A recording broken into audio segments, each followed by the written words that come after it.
रहमत अली एक गरीब आदमी था जो कराची के एक पुराने और भीड़ भरे इलाके में छोटा सा ठेला लगाकर दाल चावल बेचता था। उसकी जिंदगी बहुत मुश्किल थी, मगर वो मेहनती और ईमानदार इंसान था। रोज सुबह फजर से पहले उठता, वुजू करता, नमाज पढ़ता और फिर अल्लाह से दुआ करता। या अल्लाह, आज का दिन बेहतर कर दे। उसके बाद वो पुरानी सी साइकिल उठाता और सब्जी मंडी की तरफ निकल जाता। वहां से दाल, चावल, प्याज, टमाटर और मसाले खरीदता। हर चीज बहुत सोच समझ कर लेता, क्योंकि उसके पास पैसे बहुत कम होते थे।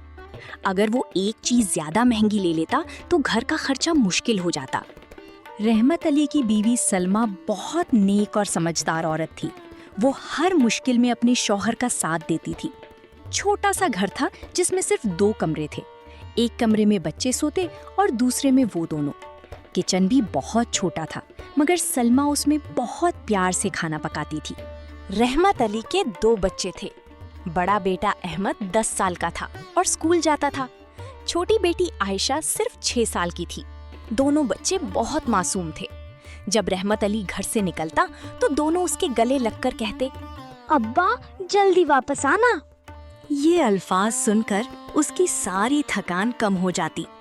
रहमत अली रोज दोपहर तक दाल चावल तैयार कर लेता और फिर अपना ठेला ढकेल कर बाजार के कोने में ले जाता। वहाँ एक पुराना सा पेड़ था जिसके नीचे वो अपना ठेला लगाता था। गरम गरम दाल की खुशबू दूर तक फैल जाती। शुरू में उसका काम बहुत अच्छा चल रहा था। मजदूर, रिक्शा वाले, कॉलेज के स्टूडेंट्स और ऑफिस में काम करने वाले लोग उसके पास खाना खाने आते थे। उसकी दाल सिंपल थी, मगर टेस्ट बहुत अच्छा था। लोग कहते, रहमत भाई, आपके हाथ में बरकत है। घर जैसा टेस्ट कहीं नहीं मिलता। रहमत अली मुस्कुराता और कहता, भाई बस दुआ करते रहा करो। रोज शाम को जब वो घर लौटता तो उसकी जेब में इतने पैसे होते कि घर का खर्चा चल जाए। कभी कभी वो बच्चों के लिए मिठाई भी ले आता। अहमद और आयशा मिठाई देखकर खुशी से उछल पड़ते। लेकिन जिंदगी हमेशा एक जैसी नहीं रहती। धीरे धीरे बाजार बदलने लगा। नई नई फूड स्टॉल्स खुलने लगी।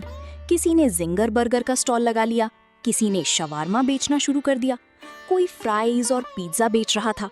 रंग बिरंगी लाइट्स और लाउड म्यूजिक की वजह से लोग उन स्टॉल्स की तरफ ज्यादा अट्रैक्ट होने लगे। रहमत अली पहले ये सब देखकर मुस्कुरा देता था। उसे लगता था कि उसके पुराने कस्टमर्स उसको कभी नहीं छोड़ेंगे।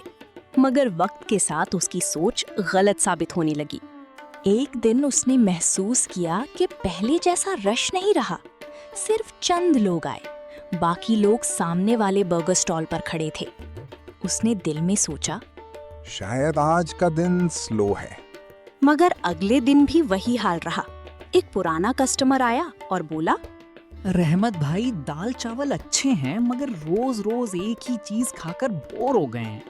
रहमत अली ने हल्का सा मुस्कुराकर कहा, कोशिश करता हूँ भाई। मगर उसके दिल में दर्द उठ रहा था। कुछ हफ्तों में उसकी कमाई आधी रह गई। अब वो घर का खर्चा मुश्किल से चला पाता था। कभी बिजली का बिल रह जाता, कभी स्कूल फी लेट हो जाती। एक रात अहमद स्कूल बैग लेकर उसके पास आया और धीरे से बोला, अब्बा, टीचर ने कहा है कल फीस जमा करानी है।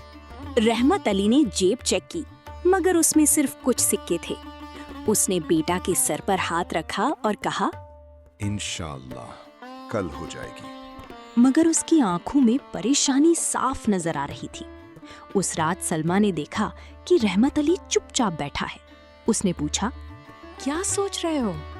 रहमत अली ने ठंडी सांस ली। लगता है लोग मेरे दाल चावल से थक गए हैं। सलमा ने कहा, तो कुछ नया ट्राई कर लो। रहमत अली उदास होकर बोला। नया करने के लिए पैसे चाहिए होते हैं।